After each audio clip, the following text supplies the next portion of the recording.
Good evening, everyone. We begin the readout tonight with some scenes from Washington, D.C. this weekend. You're looking at a group of more than 100 white supremacists called the Patriot Front, who marched around outside the Lincoln Memorial on Saturday night. Their goal, they say, is to reclaim America on behalf of their white ancestors. And according to the Anti-Defamation League, they openly define themselves as fascists. Now, if they seem familiar, that's because they were among the extremist groups at the Unite the Right rally in Charlottesville, Virginia, though they changed their name after one of their members murdered Heather Heyer with his car. Of course, their extremist views and ridiculous plastic shields earned them lots and lots of mockery this weekend, especially when several were awkwardly left stranded at the Arlington Memorial Bridge because their U-Haul wasn't large enough to carry them all home. Indeed, they looked really stupid, and it's easy to laugh at them. But to do so would be to underestimate them and the millions like them whose radical ideas are on the ascent in this country. Let's not forget the many who laughed at Donald Trump back in 2016, and even after he was elected. Thanks to 4 years of Trump, this country is now a backsliding democracy, according to an international think tank, and that is no joke. The truth is, this country doesn't have a great track record of recognizing authoritarians for what they are, at least not until it's too late. According to Smithsonian Magazine, Benito Mussolini was a darling of the American press, and American papers credited Italian fascism with saving Italy from the far left and revitalizing its economy. Similarly, Adolf Hitler was dismissed as a joke, a nonsensical screecher of wild words, according to Newsweek at the time. American press outlets predicted Hitler would be outplayed by more traditional politicians or would become more moderate. In other words, they got it wrong, badly wrong. Now fast forward to the current day, and we're seeing a similar pattern emerge when it comes to the threat of Trump's big lie. As Barton Gellman warns in The Atlantic, state Republican operatives have been building an apparatus of election theft under our very noses. He notes that if the plot succeeds, the ballots cast by American voters will not decide the presidency in 2024. Thousands of votes will be thrown away, or millions, to produce the required effect. The winner will be declared the loser. The loser will be certified president-elect. That will be the end of democracy as we know it. This American experiment with multiracial democracy, well, that will be over. And yet, for much of the media in this country, it's been business as usual, despite that looming threat. As columnist Dana Milbank writes in the Washington Post, too many journalists are caught in a mindless neutrality between democracy and its saboteurs, between fact and fiction. It's time to take a stand. For his column, Milbank actually hired a data analytics company to measure and compare media sentiment toward President Biden and toward Donald Trump. He found that Biden's press for the last 4 months has been as bad as, and for a time even worse than, the coverage that Trump received for the same 4 months of 2020. Not only that, but Trump got roughly twice as much coverage in 2020 as Biden has received in all of 2021 so far. Milbank notes that the country is in an existential struggle between self-governance and an authoritarian alternative, and we in the news media collectively have given equal, if not slightly more favorable treatment to the authoritarians. Dana Milbank joins me along with Jason Johnson, professor of journalism and politics at Morgan State University and host of the Slate podcast, A Word with Jason Johnson, along with Nancy MacLean, historian and author of Democracy in Chains, The Deep History of the Radical Right's Stealth Plan for America. Dana, I am going to start with you because I noticed that the response to many beltway media people to your piece was to fight with you about being mean to their particular media entity, right? You had people from Politico yelling at you on Twitter saying, you said mean things about Politico. And it's like, that's not the point. And I feel like you kept trying to make the point that this isn't about, saying mean things about one media outlet's coverage. It's literally the overall impact of their coverage. You wrote, Biden is attempting to salvage democratic norms. The people opposing him are using fascist tools of deception and voter disenfranchisement. Neutrality in the struggle is not a virtue. I heard you and high-fived you on Twitter. I just want to let you go. Talk about what you've seen from the inside of what this media is doing, in your view, that's helping authoritarianism thrive. Yeah, Joy, I certainly didn't mean to suggest that it's a problem of one outlet or another, or this one's better than that. Sure, some are better than others, but that's not the point. This is, I mean, think about it. Comparing the last 4 months to the 4 months of 2020, when Donald Trump was threatening to not honor the results of a free and fair election, and then ultimately didn't honor the results of a free and fair election. He was embracing the Proud Boys, white supremacists. He was embracing QAnon. I mean, he was sabotaging the post office.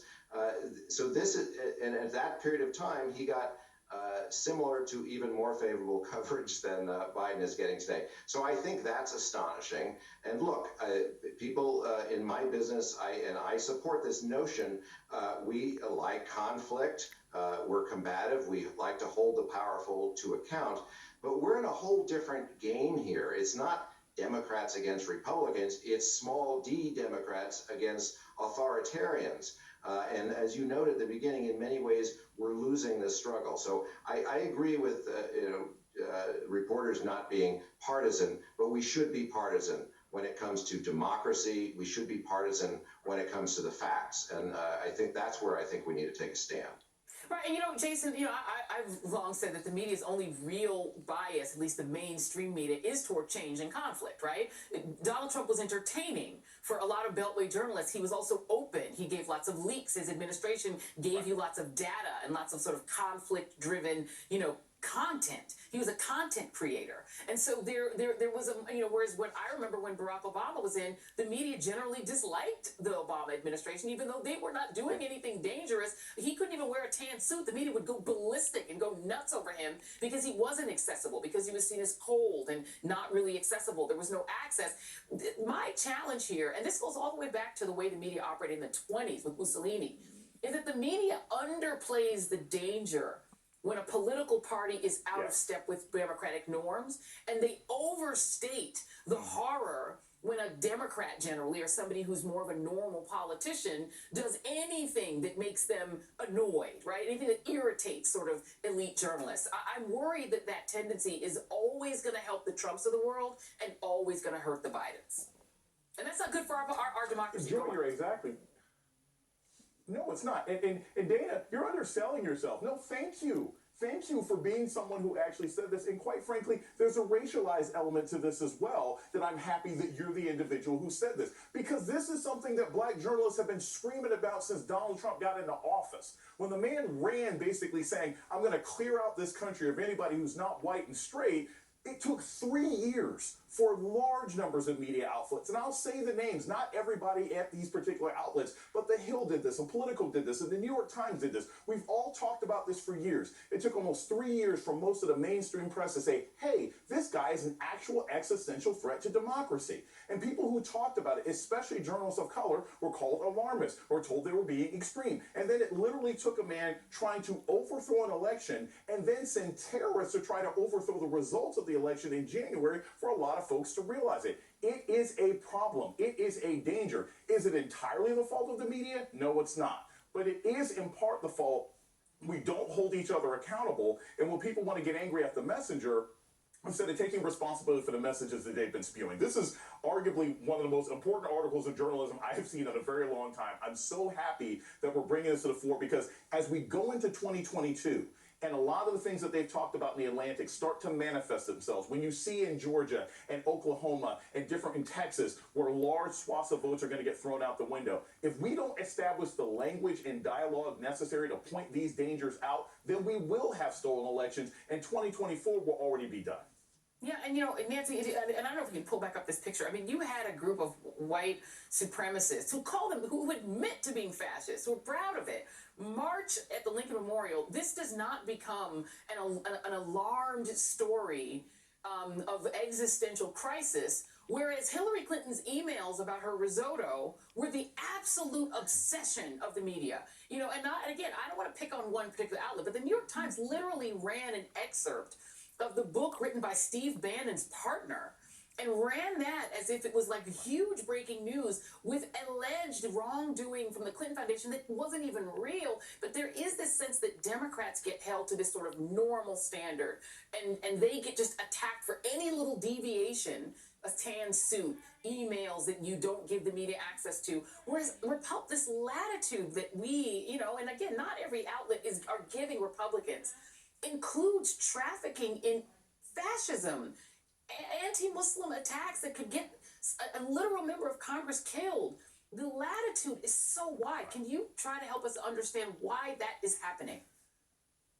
Yes, and I want to thank Dana too. That was just an incredible article and so important and needs to be read by everyone, I think, because many of us were saying, what's going on here? The coverage is so imbalanced, and the attacks on the Biden administration and saying Democrats are divided. No, they were legislating. They were doing the hard work of trying to get important things done for the American people. And I think so many in the media, mainstream media, Joy, you are such a breath of fresh air, but seem not to have any sense of history, of political science, of what we need in this moment. So we know from the work of scholars who have studied how democracies slide into authoritarianism, this doesn't come with, clanging armored tanks and generals, strutting around in most modern countries and in most places of serious democratic backsliding. It comes when the rules of democracy are shifted and rigged in order to ensure the triumph of a particular party. And we know that authoritarians do things like reject the democratic rules of the game. They deny the legitimacy of the other side.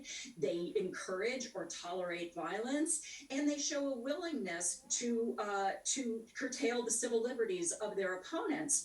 All four of these things are now characteristics not only of Donald Trump, but of the modern Republican Party. We're in a situation in which we have to remember this. There are only two Republicans who supported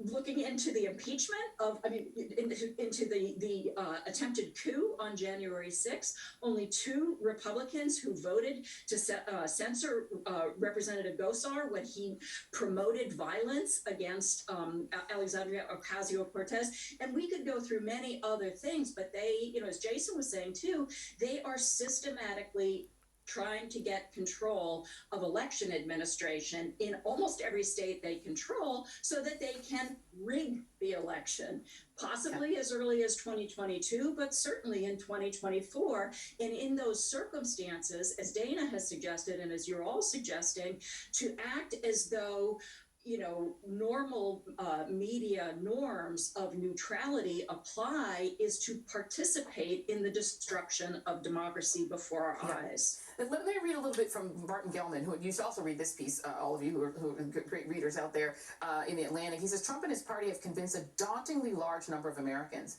that the essential workings of democracy are corrupt, that made-up claims of fraud are true, that only cheating can thwart their victory at the polls, that tyranny has usurped their government, and that violence is a legitimate response. And Dana, I think you are getting at that as well. And here's the challenge. The Republican Party is an almost monoracial party. So they are directing that message at a specific group of white Americans to terrify them into thinking their country's being stolen by people who look like me and Jason. And that in order to stop that, anything is okay. My challenge is, we as the media have got to point out that is not normal Republican politics. My father loved Republicans. He was a big Reaganite. That is not normal Republican politics. It's something outre. Why do you think that is it because the media has been so terrified by the right calling us liberal media and making up the idea that the media is liberal? Is that it? Is it fear? What do you think is holding people back from telling the truth about it?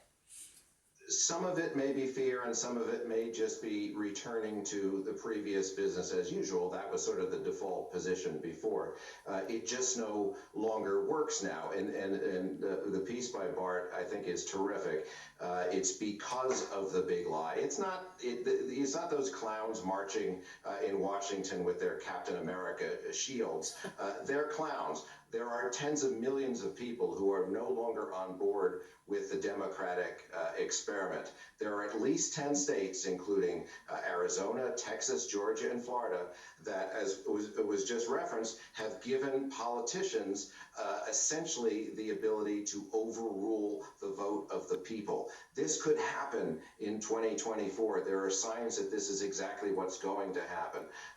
We can't sit there and say, oh, that's bad on the one hand, but, well, it's just as bad that Joe Biden can't pass his social infrastructure bill. They're not at all on the same equation.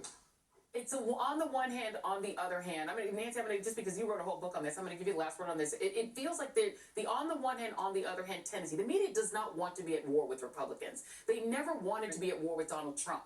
The media doesn't want that smoke. There's something else they want, but it ain't that. Is that going to allow us to just wake up on January 2025 without our democracy and wonder what happened? Yes.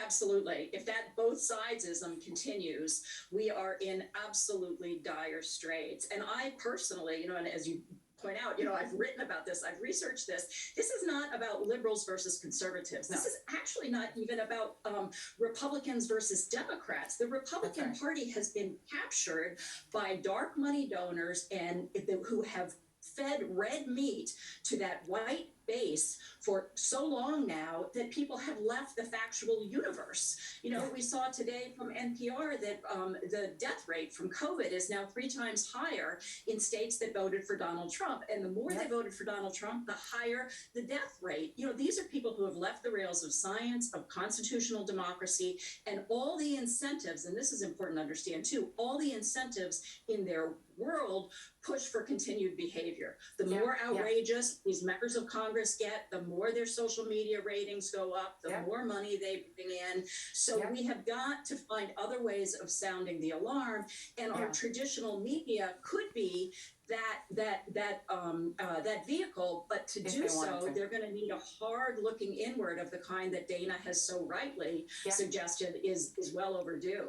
Absolutely, and then that's going to be a very difficult turn, but I'm so glad to have you all on to talk about this. Dana Milbank, thank you for writing that piece and fighting the good fight. Nancy McLean, thank you. Everybody should read your book. Jason Johnson is sticking around. Up next on the Readout, the Justice Department is stepping up the fight for voting rights. Speaking of trying to save the country is democracy, taking Texas to court over an just absolutely egregious redistricting map. Also, the latest from the death call. Today's talking points include catching COVID is good, and cancer apparently is contagious. Plus, for Republican politicians, more examples of how the term pro-life only applies before birth. And tonight's absolute worst is so incredibly insensitive. You actually just have to see it to believe it. The Readout continues after this.